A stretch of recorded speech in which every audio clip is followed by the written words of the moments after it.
Boxing to me is one sport I really love. Being a sportsman in Nigeria is not encouraging.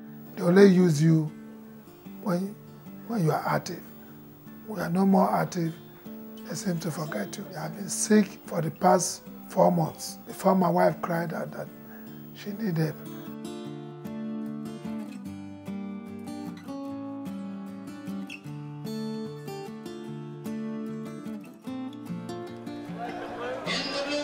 From the state of Nigeria, 18 wins, 6 losses, 1 draw, 9 wins by knockout, bronze medalist in the '84 Olympics, ranked number 18 by the WBC at 169, Jerry Okorodudu.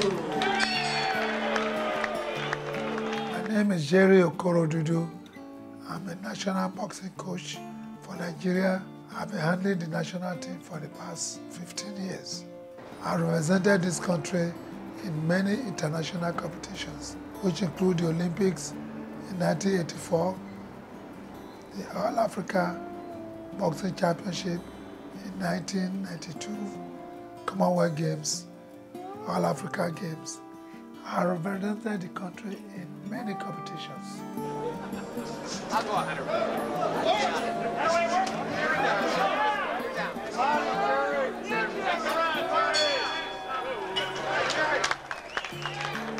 Well, in 1984, I got to the quarterfinal.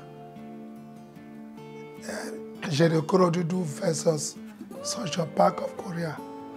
And I'm to meet Veggie Hill, who I fought in the pre-Olympics, and he lost. America don't want me to meet Veggie Hill again. They took the fight and gave it to Sunshine Park. I was beating him so much that he could not stand my punches. And he said the fight was 3-2 split decision, and they gave him. So, Sugar Ray and Mavi Hadler, they all came up to me and said, Jerry, you did well.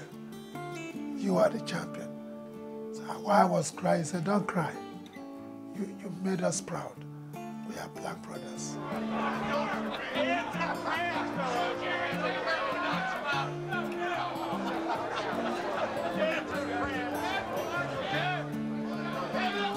During my boxing day, I fight as an orthodox.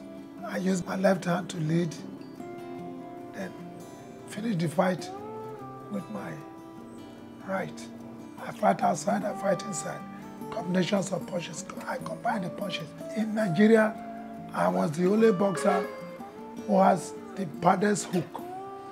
Any boxer that takes my hook goes down. Well, I see myself as the father of boxing in Nigeria. It makes me feel great, happy, but the saddest part is the way the country is treating us sportsmen. I tried making them understand that, hey, because I'm a boxer does not make you more important than me. You are just a board member. Sit down there, come to meeting 3 times in a year. This is first ministry, they are owing me salaries month after month. The younger was someone, but my wife, with the little things she sells, the mattress and other stuff, that money we use in Shakumet, the food and everything. And friends are also helping. Then my children, sometimes they will say, Daddy, I pay some money into your account. Before, I used to fill this shop. If I want to go to the market, I take about 500 more than. This shop will filled up with mattress, carpet, mop, all those things. Now, I could not afford them because there's no money. So, it was tough for us. I go to Abuja. When I wait maybe like 3 months, 4 months, I will travel again. They will not pay. Until it got to 15 months. This time, when I got to Abuja, somebody told me that if you keep coming here, they will not pay you. Go to Human Rights. It was the honorary president, Isa Ahmed, the chairman of Human Rights Radio, got in touch with the vice president, Yemi Oshibajo, who came, discussed my issue.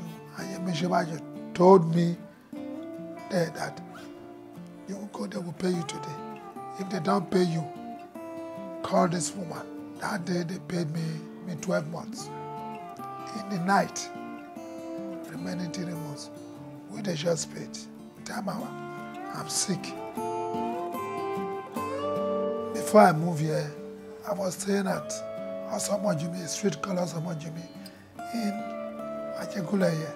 Last year, that rain, the whole apartment was flooded. Flooded all my properties. My chairs, my stereo, my bed, everything was flooded. I have to condemn most of them.